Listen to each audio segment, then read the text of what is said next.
Media. Are you working with the media? Yes, I am. You are asking us the other side. Correct. Now you are arranging media. So what do you want to know? Yes.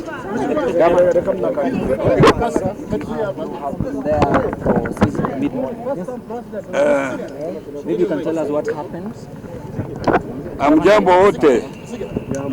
Amjambo.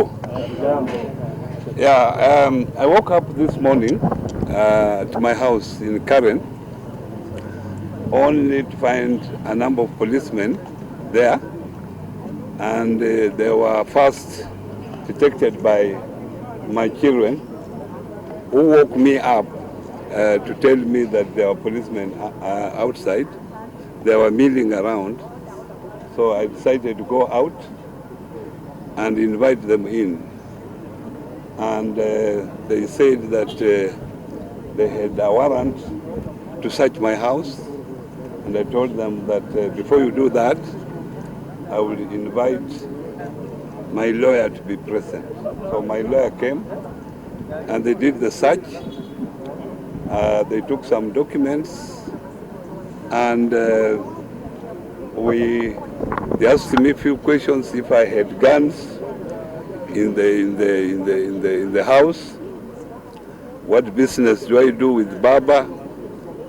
And then they said they had some few issues to ask me about Kakamega County. When I came here, I told them I was not in a position to answer any question until I'm briefed on issues that I'm supposed to comment on, so that I acquaint myself on the issues, because you know very well, I left the county 1 year ago, and I'm not privy to the documents that they have from the county. And also they wanted issues to do with 2013, 2014, which obviously I could not remember. So we have been here. They started the interviews, but they could not go far because I could not remember some of the issues. So we agreed that they will avail the issues to me so that I can come later to clarify on some of the issues. So which were some of these issues? They never told me the issues. They said they wanted to interview me, and they were saying mostly it was on procurement. Yeah. Do you think it's political? Obviously, this is political, yes. And you can see that I have been in the county for 10 years. No Eacc came to my office, even one day. And I have been away one year since I left governorship. Nobody came my way on any investigation. I was Minister for Planning. Nobody came to my office for any investigation. So I would wonder why, when I have retired, that someone is coming to ask me about 2013, 2014. Is that fair to me? No. Yeah. So do you think? So this is all politics, and we shall deal with it politically. Correct. Yeah. Correct. Do you think it's to do with the president's tour in Western over the weekend? That? The president is also visiting Western. That's why the reason. Yeah, maybe I maybe that's what they are linking to. Yes. I wasn't aware that he was visiting anyway. Yeah, so maybe that is the case. Yes. The ground is hostile. Yes. Another question? So when are you coming back, maybe, or they have to? They told me they will communicate to me when I should come back, and I told them anytime they communicate to me, I'm free to come. Yes. Yes. Did they mention any figures of the amount? No, they never. They never. I have just been hearing that they have been interviewing some contractors. Yeah, but I have not had time to sit with those contractors. And since, furthermore, I have left the county, I'm not privy to any information about the county. I cannot access any document of the county because I'm no longer an employee of the county. Did they take anything from your house? Yes, they took some documents from my house. Yes. Thank you. Yes. And those are personal documents. By the way, I was not arrested as such. I volunteered myself to come here because I needed my phone. So when I came here, because they told me I could remain. Then I signed for the documents they have taken. Then they will call me when to come. But I insisted, because I have only one phone, let me come. Because they had taken my phone. And when I came here, the boss who was supposed to approve the release of the phone was not there. So we had to wait for a longer time. In the process, they said, why can't we ask you a few questions? Then I said, I can't be asked impromptu questions. I must prepare myself, and I must know what I'm going to be asked, so that I respond effectively. You are very unprepared. Okay, Governor, will this affect the current talks between the two sides of the government? I can't say, but obviously we were in these talks in good faith. When this happens, and I'm one of the principals of all Azimio, you know, obviously it will affect the talks. Because even Baba was calling everybody out there. Yeah. Thank you. Yeah, Sibio. Sawa. Hata hawaongei nasi. Walinifungulia lakini sijamwona Oparanya, waliniweka tu hapa chini. Nilienda juu kwa ile ofisi wako ndani na wakili Nyaundi. Hawakufungua, hata nikibisha mlango na nguvu hawakufungua. Sasa tumechoka kumngojea. Wanatuma tu habari ati tungojee dakika mbili, tangu niingie ni masaa mawili. Hakuna kazi nafanya hapa, kwa hivyo mimi naenda bila kujua kama atafunguliwa au hafunguliwi. Hiyo tabia sio tabia ya watu ambao wanafuata sheria. Hiyo tabia ni tabia ya magaidi. He is being held. Nyaundi advocate.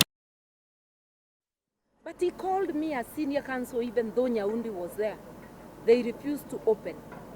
So it's like the investigators are choosing how many lawyers and which lawyer can be with Oparanya.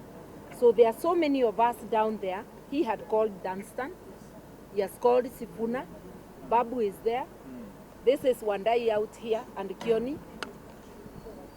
So they keep on saying that you come down in 15 minutes. It is more than 2 hours since I entered there. So you have and I have told them to say whether they are arresting him, whether he is going to be detained. Nobody can stop them if they wish to detain him, but let them not play cat and mouse game. So as I leave, I do not know what they want with him. But I know they have chosen which lawyer he can be with. I do not know what they are doing. To a man they took in the morning who has not eaten and who has been taken together with his family members. Even look at this, now you're addressing the media. Obviously. For the comments by my colleagues that this is it's amazing, to say the least, that at this time and age, with our new constitution that is celebrated all over the world, we still see people behaving this way. Of course, with Pastor Oginde, we thought that this place would be better. We didn't see Archbishop Wabukara allowing Eacc to behave this way. So you can actually see a degeneration of our country going down the drain slowly. And one more thing that I want to say, we are engaged in the dialogue, national dialogue. How do you dialogue when people are being harassed behind your backs? Where is the good faith? What would motivate me to go to the table tomorrow? I don't think they have any reason to tell us that they really believe in the talks. I think what Gachagua is saying, anaongea kwa miamba wengi, na tunashukuru. Obviously, as you can see, we are locked out of the Eacc premises, public premises, of course, and this is definitely against the law and the Constitution. These premises are financed by taxpayers from all walks of life. And it is a premises that need to be accessible to every Kenyan. Every Kenyan. And therefore, this conduct is unbecoming and is totally unacceptable. They are basically turning the country into a police state. They are taking the country back to the dark old days of dictatorship. If you arrest a Kenyan on whatever grounds, you must allow him to access his lawyers. You must allow him to access his friends. You must allow him to access his supporters, if he has any. You can't keep somebody incommunicado for even a minute, because the Constitution doesn't allow that. Doesn't allow that.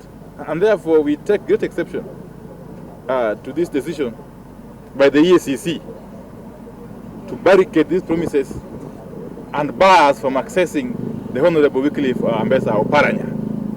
As far as we are concerned, Oparanya is innocent until charged in a court of law with whatever offenses, tried and convicted. And even if he is convicted, he still has his rights under the Constitution to be accessed by his lawyers, by his friends, by his supporters. We are not going to leave this place until we establish the whereabouts of Wyclieff Oparanya. Thank you.